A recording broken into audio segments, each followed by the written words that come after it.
Good afternoon, YouTube. Today, and this is not the first day, we've been working on this for 2 days now. This is a 2006 Jeep Commander. It's a Jeep Commander, 4.7 liter V8, and this had the blend door unit, the blend door box, which is this big jammy right here. Had this the blend door box go out. You know, you have that ticking when you're trying to change from defrost to the front vents or to the floor, and it never changes. Or you have your air coming out hot when you put it on air conditioning, or vice versa, because the doors. So you have these, and of course everything is plastic. There's no metal gears. You have these, and you can see the doors moving in here. Okay, when you move the actuators get plugged into these. So there's an actuator on this side. This is the passenger side, and there's two actuators. There's an actuator up here, and there's an actuator down here, and you can see same thing that moves that.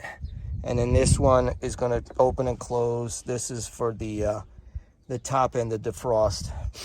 Okay, so the reason I'm doing this video is it was extremely difficult to get this thing out. It took literally, I think we've been at it about 7 hours or thereabouts. And the reason it was difficult is twofold. There's this metal frame here. Okay, this is like bolted in a 3 million places all the way across the vehicle and all the way to the other side. It's just fastened everywhere. You have to take the steering wheel down because the steering wheel is attached to it right there on those brackets. That bracket goes up top there.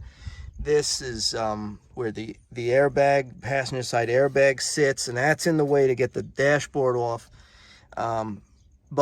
So once you get that pulled away, there's some clips. There's a clip here, and there's a clip here.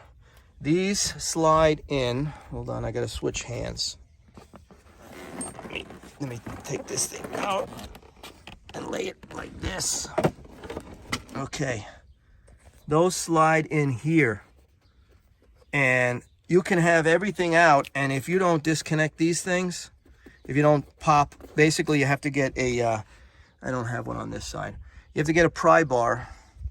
Let me see where the pry bar, I'll show you. You get a pry bar, a small pry bar.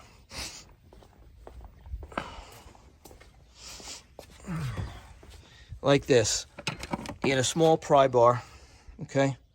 And you gotta get up, underneath there and pop the plastic off of those clips. And then this whole thing will move forward, okay? And we thought we were home free at that point. We got the metal cage released, and we thought we're just going to pull this box out. We had it disconnected from the bottom vents. These go back to the rear, and I had these are back in, but I had all of these things disconnected, and so it sits. It has two big. Where are they? I got to flip this over again. Okay, stand by. Let me flip it over again.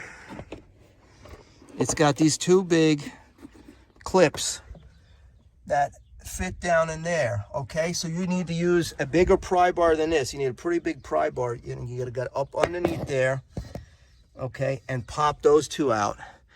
And then I thought we were home free, but not yet.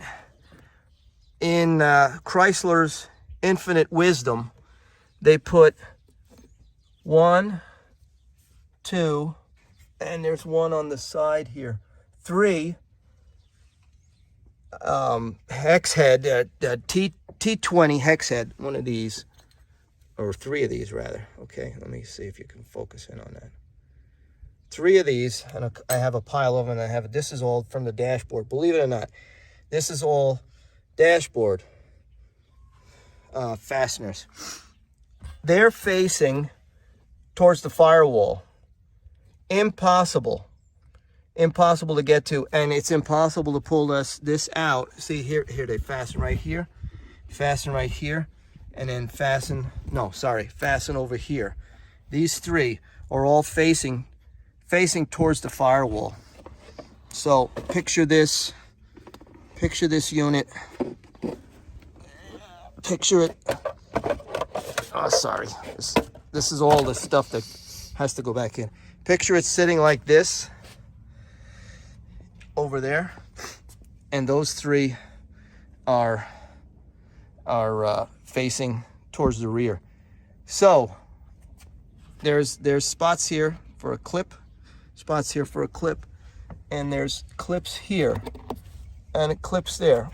So what we had to do, because we couldn't get anything in there to get them, I had to use a Sawzall, and this is on the old one, of course, cut this front part of the vent off so we could get to those, and then unscrew them, and then the thing came out no problem.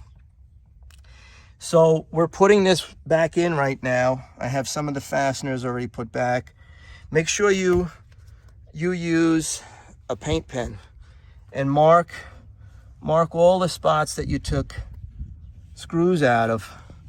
And I'll show you some other places you can see there's markings make sure you mark, because there's so many screws on this, so many fasteners, you're gonna forget where to put them all.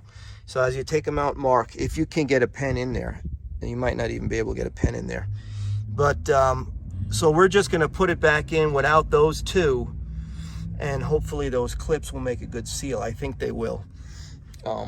But just wanted to make this video for anybody that tries this themselves.